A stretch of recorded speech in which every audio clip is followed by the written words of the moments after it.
The meeting is called to order. Good morning. The federal government has a goal of awarding 23% of prime contract dollars to small businesses, and sub goals for the hub zone, women-owned, service disabled, veterans owned, and small disadvantaged small businesses. Congress created these programs out of a belief that small business contracting benefits us all. Small business contracting reduces prices by encouraging competition, promotes innovation, strengthens the industrial base, and creates jobs. These programs do create real opportunities. Last year, the small businesses won over $109 billion in prime contracts, which is about 20.3% of the $538 billion in prime contracts awarded last year. However, just as we all benefit from small business prime contracting, we all suffer when fraud rears its ugly head. Legitimate small businesses lose the ability to perform when contracts go to firms that do not qualify for or who are not following the rules associated with small business contracting programs. The government suffers from this fraud because bad actors give all small businesses a bad name. So contracting officers are more reluctant to use the small business programs, which in turn results in less competition and a less vibrant industrial base. Finally, the American people suffer. Small businesses create 2 out of every 3 new jobs, so when contracts go to false small businesses, fewer jobs are created. We are here today to learn about the depth and scope of fraud in the small business programs and how we can better ensure compliance. One need only pick up a newspaper to read about scandals in the procurement system. Inspector General and Government Accountability Office reports enumerate the lack of controls and oversight in these programs and the resultant abuse of these programs. Sadly, fraud in the small business program often seems to go unpunished and unprosecuted. We have with us today the Inspectors General from the Small Business Administration, which is charged with maintaining the integrity of the small business programs, and the General Services Administration, which has contracting as its primary mission. Given their expertise, I believe they will help us understand how we can do a better job protecting opportunities for legitimate small businesses by catching and prosecuting those that seek to exploit these programs. I now yield, well, the ranking member is not here, so let's see, what is the order? Oh, the Honorable Peggy Gustafson, did I pronounce it right? It's Gustafson, Mr. Chairman. Gustafson? Yes. Okay, close. Who has served as SBA Inspector General since October 2nd, 2009. She also presently serves as the Legislation Committee Chair for the Council of Inspectors General on Integrity and Efficiency, and is a member of CIGIE, Inspector General, the Council of Inspectors General on Integrity and Efficiency, the Executive Council. Inspector General Gustafson, get it closer, has considerable experience routing out fraud, waste, and abuse, having served as General Counsel in the Missouri State Auditor's Office, as an Assistant Prosecuting Attorney for Jackson County, Missouri, as Chair of the Insurance Task Force, Insurance Fraud Task Force, and as an Assistant County Counselor for Jackson County. Ms. Gustafson. Thank you, Chairman Kaufman, thank you very much. And thank you for the opportunity to be here today and for your continued support of the work of my office. I'm proud to represent the dedicated men and women of the Small Business Administration Office of Inspector General. SBA plays a crucial role in ensuring that small businesses gain access to federal contracting opportunities. The agency is responsible for ensuring that the government-wide goal for participation of small business concerns is established annually, and for reporting the agency's achievements relative to that goal. As you know, the current goal for the federal government is that 23% of prime contract dollars be awarded to small businesses. My office's reviews continue to identify procurement flaws that allow large firms to obtain small business awards. In fact, this issue is identified by my office as a top management challenge for the agency and has been for several years.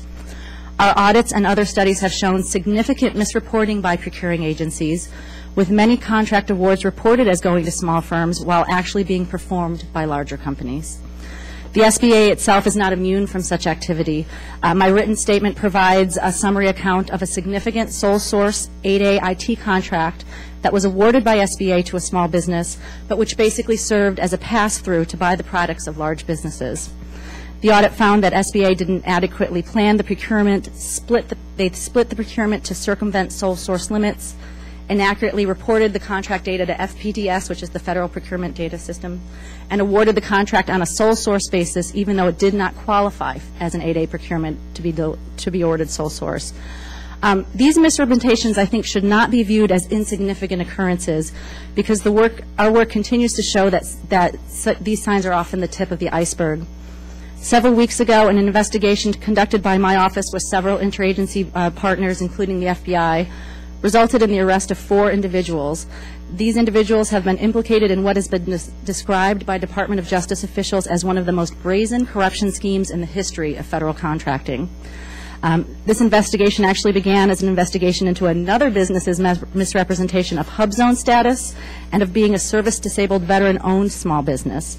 And it led to the discovery of an alleged bribery, kickback, and money laundering scheme that has resulted in the arrests of 2 employees of the U.S. Army Corps of Engineers and 2 co-conspirators on October 4th of this month.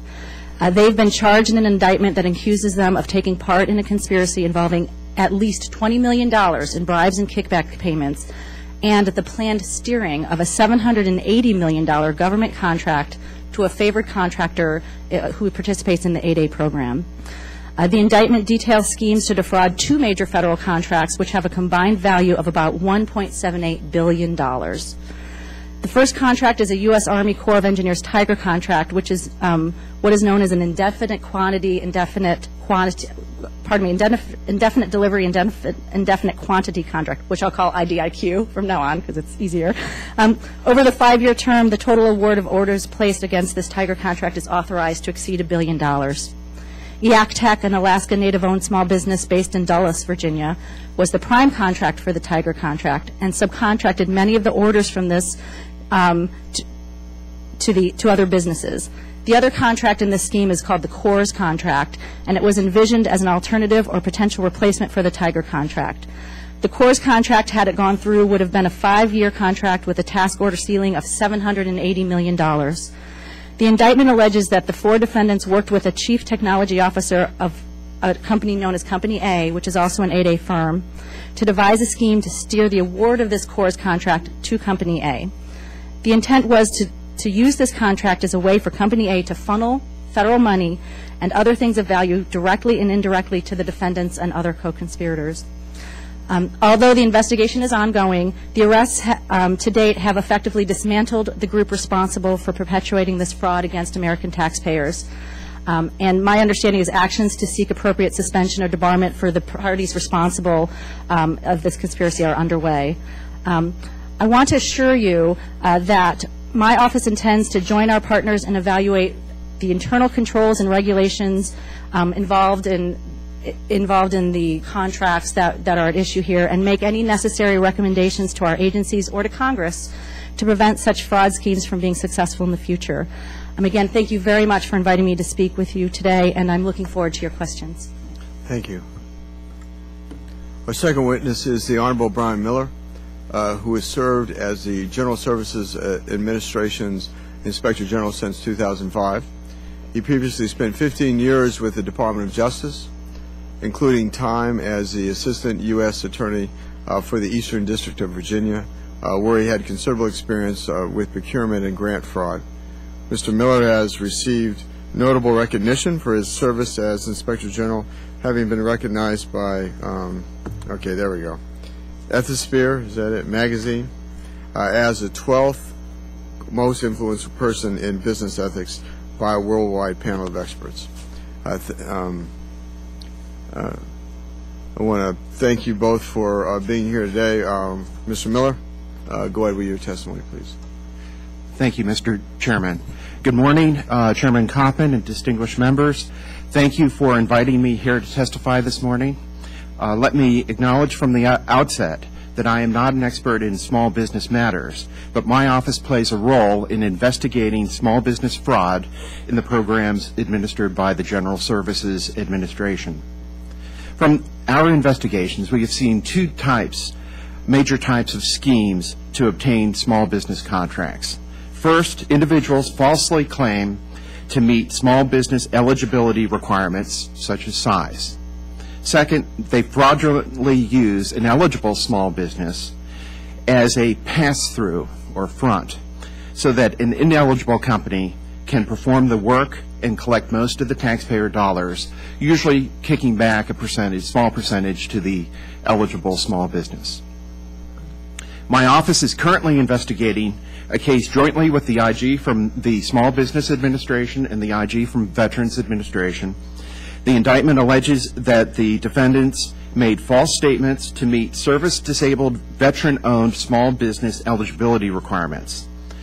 The defendants obtained more than $6 million in federal contracts as a service-disabled veteran small business.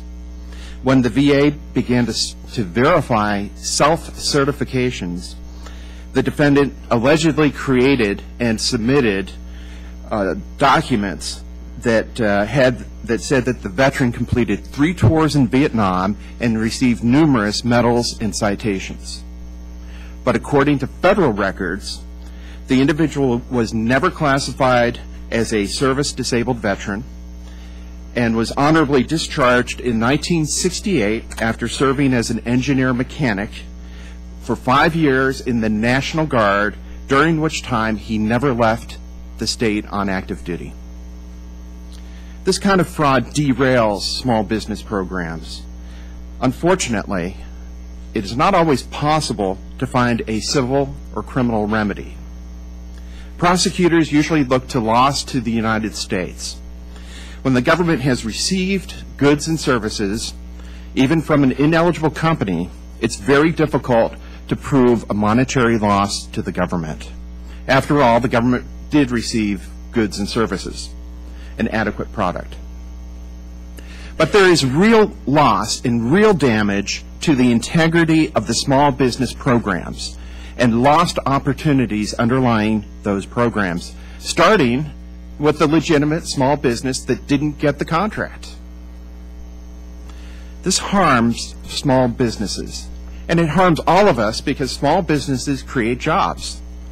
Almost 2 out of every 3 new jobs are created by small businesses. Because fraudulent self-certifications are difficult to detect, dishonest companies expect to get away with it. And so a strong penalty is needed to deter those who might be tempted to falsely self-certify. The greater the temptation to commit a crime and the smaller the chance of detection, the more severe the penalty must be. A strong penalty will take the profit out of crime, which is an idea behind our forfeiture laws and our fraud laws. The Small Business Jobs Act requires the Small Business Administration to issue regulations that protect innocent individuals and small businesses from liability in cases of unintentional errors, technical malfunctions, and other blunders. We believe this is very important. Given the complexities of many of the rules governing eligibility for preferential contracting programs, companies should not be punished for innocent mistakes. Our experience, however, has shown that we need a significant penalty to deter companies that might willfully misrepresent their status in order to obtain federal contracts intended for true small businesses. Thank you for inviting me here this morning. I would be pleased to answer any questions. Thank you. Thank you both again for coming today. Let me just start out that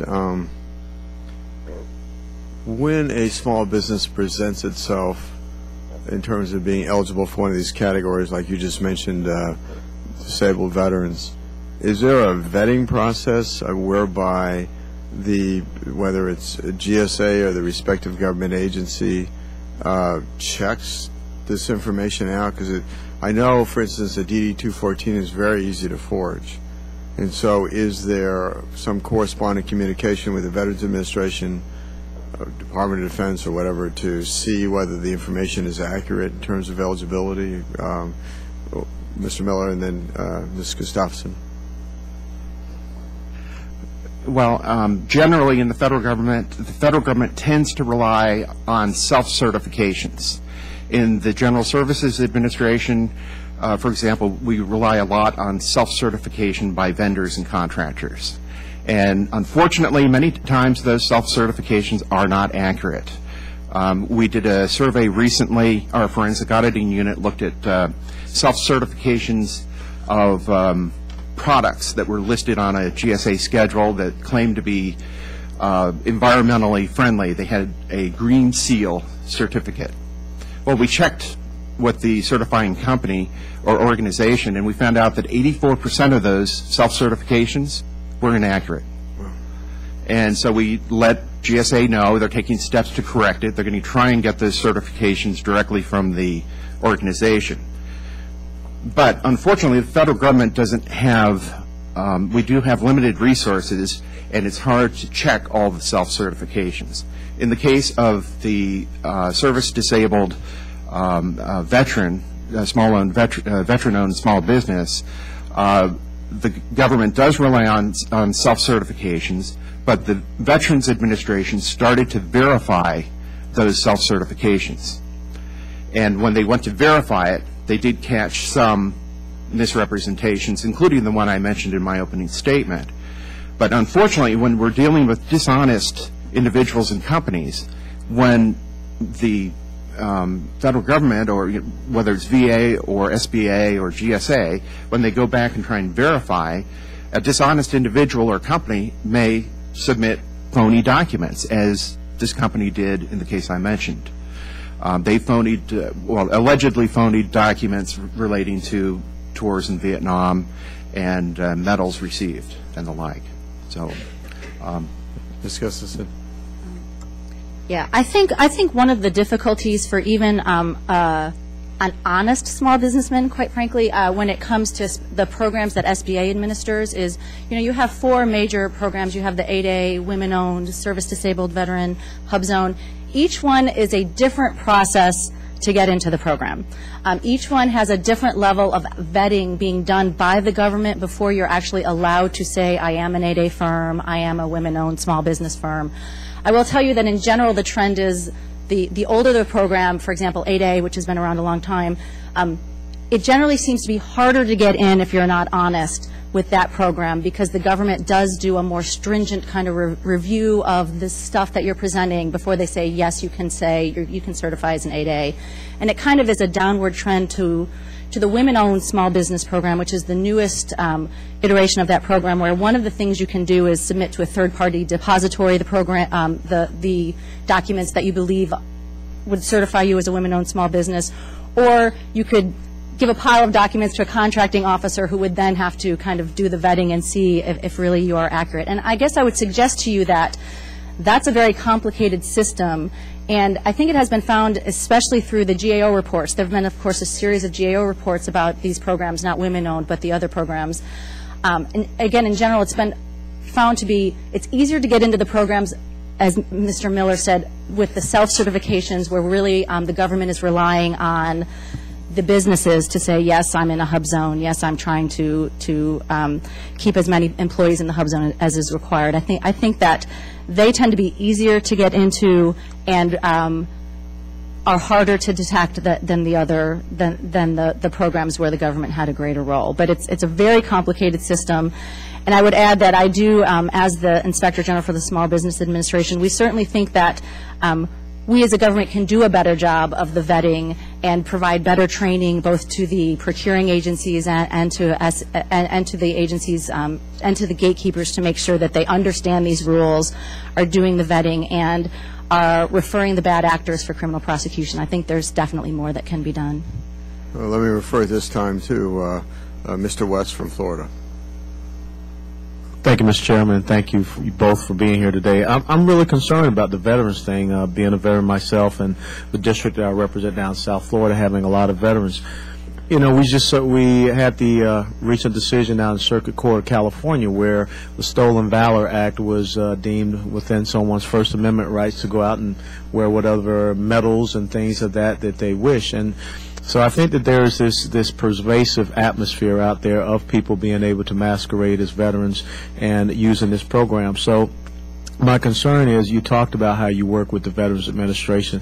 Are there other databases that you could use that help you? Because, you know, self-certification, as the chairman brought out, DD-214s are very easy to forge, and we see that lots of times. Even, you know, the retired ID cards are very easy to forge. So are there other databases other than the VA that you could use to assist you? There are other databases that we do use regularly. Okay. We have a number of databases in the General Services Administration that we check regularly, and we'll check against records from other agencies against those databases too. Do you flag someone? I mean, you know, even if there's not, you know, an immediate penalty or criminal prosecution, is there a means by which you can flag someone so that, you know, if they're trying to do this in Georgia, then next thing you know, they move and they try to do it in South Carolina, North Carolina?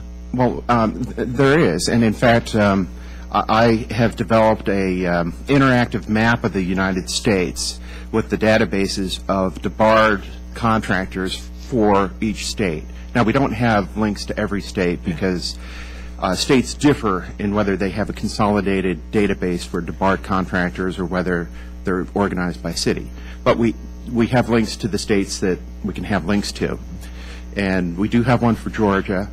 And if you go on the map, and we have it up on our website, if you go on the map, you can click on Georgia, for example, and that will link you into the state debarment database.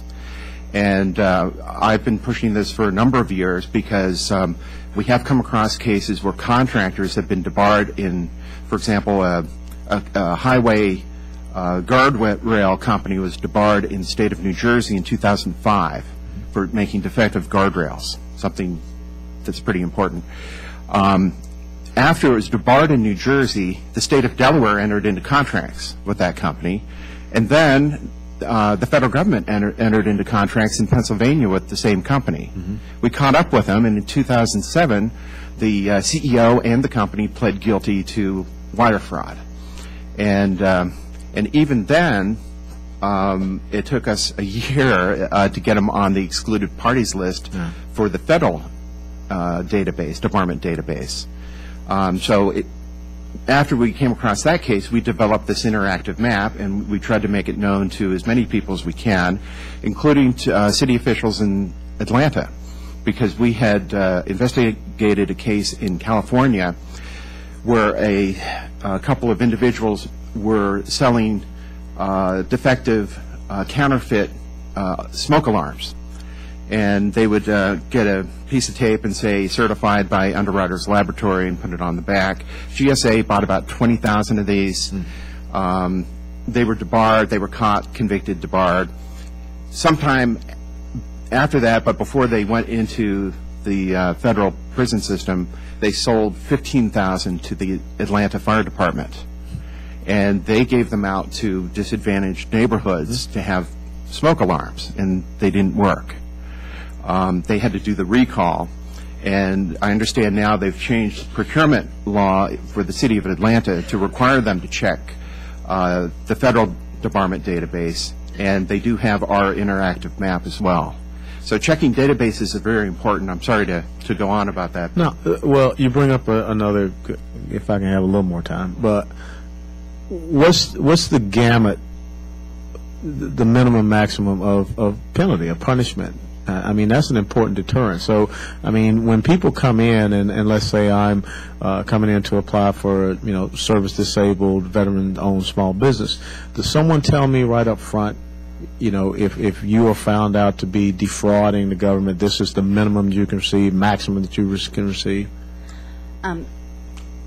I'll give Inspector General Miller a break, and I'll try to address your question.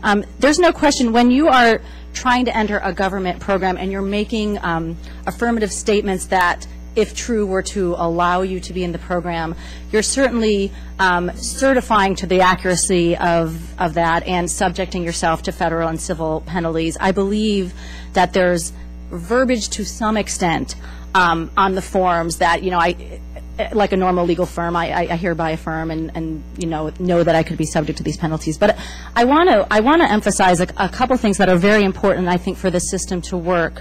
One is that those penalties have to be used. Yeah. And actually, to Inspector General Miller's point, his work on the databases and the information sharing is great, but to your point, Representative West, first you have to have somebody on those lists, which is to say you have to have taken the step to suspend them, for example. Yeah. It's not enough to just, one of the things that concerns me about both, as was just mentioned, how once the government started looking closer, a lot of people just left the program. A lot of businesses just dropped out. The same thing happened with the HUB Zone program when there was something of a scandal when GAO did some very scathing reports about ineligible firms getting HUB Zone contracts. When SBA started doing a very thorough review and seeing if everybody belonged in the program, people dropped out in droves. And that's great, but unless they may have gotten contracts already under that, and unless, and this would be very time intensive, unless we've gone back and seen that that's happened and then taken action against them, if they're going now and they're in a different program, or if they were working with the federal government, dropped out, and now are trying to do business with Alabama, but it was enough that they just dropped out, nobody's going to know that. So I think that one of the things that I know that both of us spoke about in our written statement is the importance of suspension and debarment as a tool.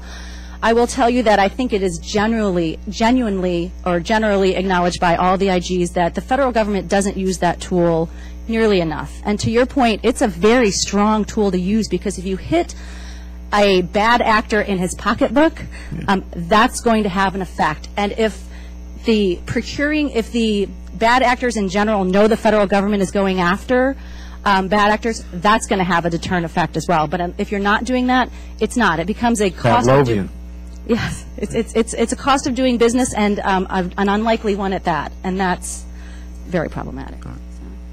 Thank you, Mr. Chairman. You're back. And if you have, I'll come back to you if you have any additional questions. So is part of the problem the way that these programs are structured? So you take HUB Zone, and so you have to have some presence in a HUB Zone, and then the question is it somewhat ambiguous as to what that, where is the line between fraud versus a legitimate presence? And then I know on some of the minority and contracting, you have a firm that's kind of a front, and they're really operating for others, but where is the line somewhat hard to draw in those instances as to what's legitimate and what's fraudulent? It's incredibly difficult to draw. HUB Zone is an excellent example, because you do have that. You're dealing with a physical location, and you have literally you just have to have an intent to have 35% of your employees living in that HUB Zone. First off, that's difficult. Do you tell the employees not to move? I mean, you can't do that anyway. And then how would you prove a business owner didn't have the intent to keep a 35% presence? That's an incredibly difficult standard. And I will tell you that a lot of the referrals that we had gotten from GAO after their reports about these HUB Zone issues, they were declined criminally for that very reason. I honestly, as a former prosecutor, don't know how you go in and prove that beyond a reasonable doubt. Right. I just don't know how you do it. I think that, but it also must be acknowledged that the very nature of these programs, I think, argue against very simple rules. I think it would be hard to draw incredibly simple rules, because you get into who controls the company, and that's important to know, because you should have, in an 8A program, you should have the disadvantaged individual controlling the company. You should, those things. And when those are kind of prerequisites to the program, it's hard not to have, to a certain extent, convoluted rules. But there's no question that they're difficult. And the more difficult it is for the agency to administer, then try explaining that again to a jury. It's hard to do. And it's one of the reasons, though not the only reason, I think that we very often have a frustrating time getting cases accepted. The no-loss provision that Inspector General Miller talked about is the biggest reason, just so you know, that I would love to discuss. But just the complexity of these programs, again, for the small businesses to understand, for the contracting officers to understand, for the AUSAs to understand, is considerable. Mr. Miller? And these are very difficult cases to prove. That's why prosecutors don't like them generally. You know, when you talk about an 8A company and a minority doing 51% of the work, it's very hard to prove that they were doing less than 51% of the work. But it's very important to go after the cases where you can prove it, to send the message, the deterrent message, to stop others from trying to cheat. Because they know, as I said in my opening statement, they know that they may not be detected, that the federal government may not be able to make the case against them easily, and they may get away with it. So it's important to make a statement with the ones that we do catch and make sure the penalty is high enough to send a statement. And that's where the measurement of the loss to the government comes in, because the sentencing guidelines are geared to loss to the government. And if there's a very small loss, because what a judge might do is say, well, the federal government got most of what it asked for. Sure, it didn't get it from the small business, it got it, but it got a pretty good product. And, you know, I had a case where the product was actually better than if it were done by a small business. But that's why, as a substantive rule of law, if we say that loss to the government equals the value of the contract, then the amount of loss is higher and the potential sentence is higher. And the same with civil cases, too, cases under the False Claims Act, for example. If you have a higher loss to the government, you have potentially treble damages and civil penalties. And then it would be worthwhile to bring the cases. So review with me, both of you, what your recommendation is in law in terms of the penalties.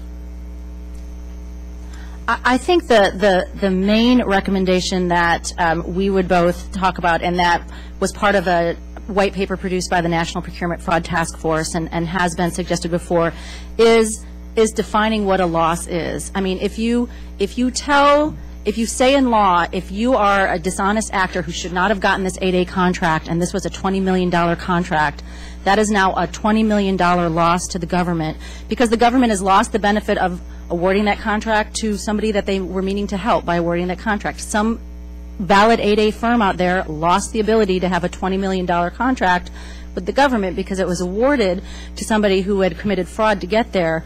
If that's the loss, then they're facing jail time, serious time, and that's what gets the prosecutors interested. And right now, that's not the loss, because we got our widgets. You know, the government got what they bargained for, in that most often, and certainly in the cases we're talking about, the government got the products. And so the government, right now, the way the law is, the government is not out that money. That is not a loss. But I would argue, and that it is a loss, because then why have the program? I mean, the whole point of the program is to give it to a legitimate firm. So this is something that I have been recommending for a number of years. In 2007, I wrote the white paper for the National Procurement Fraud Task Force, and that was one of the recommendations. I would also recommend that it apply not only to the criminal context, but also to the civil context, to False Claims Act in particular, and also to the what they call the Mini False Claims Act, the Program Civil Fraud Remedies Act, so-called PFRA. And that way we'd have more effective civil remedies as well. The one question I have to ask you is, and that is, that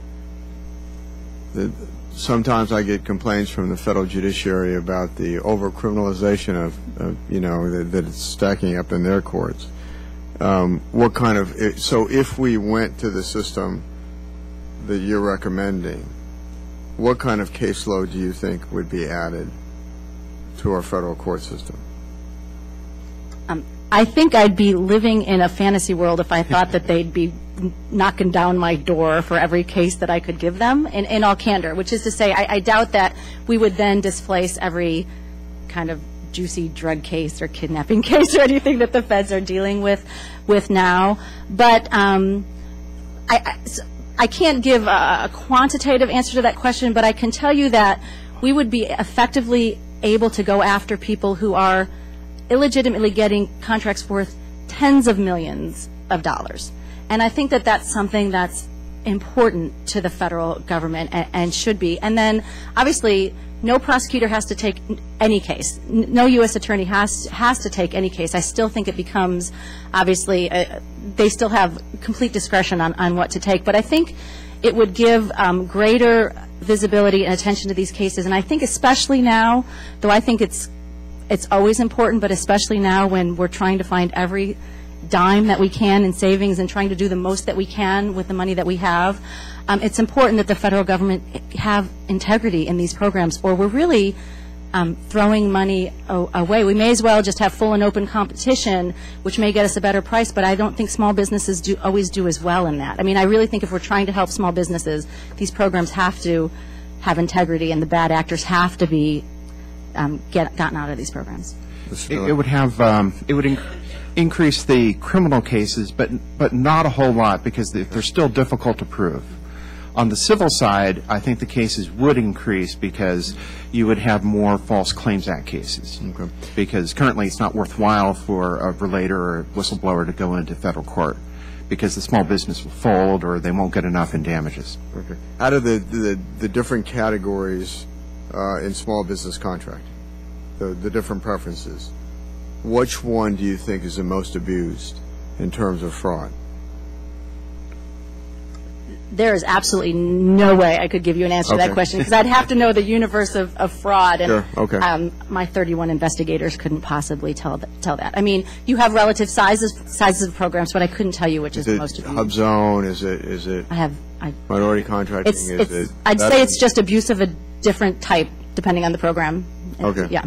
It's a bit of a catch-22, because right now, unfortunately, we don't devote huge resources to detecting small business fraud. We do investigate it and try and detect it, but we devote our limited resources to the larger cases. For example, we recovered $200 million about 2 weeks ago from Oracle. And so we devote resources to huge cases, and we do devote resources to these small business fraud cases, but not a lot, because we know if we develop them and spend the resources, they're likely not going to be accepted for prosecution. There's likely not going to be a False Claims Act case brought by the Department of Justice. And here we have spent all these resources for very little return, and I don't think you would be happy with us for using our resources in that way. So it's kind of hard to say which program has the most fraud. Once we start looking, I'll guarantee you we will find fraud, because I think it is wrought with fraud, especially when you rely on self-certifications without verification. Final question, because I have to go vote. And that is that, what about, do you think that it's just prohibitively costly to put more of a responsibility on the part of the acquisition force of government to vet these applications, to vet the bids a little bit better, to say, okay, is this really a disabled veteran? Is this really a minority firm? Is this really going to be in the hub zone? I mean, is there more? Should there be more responsibility in terms of contracting?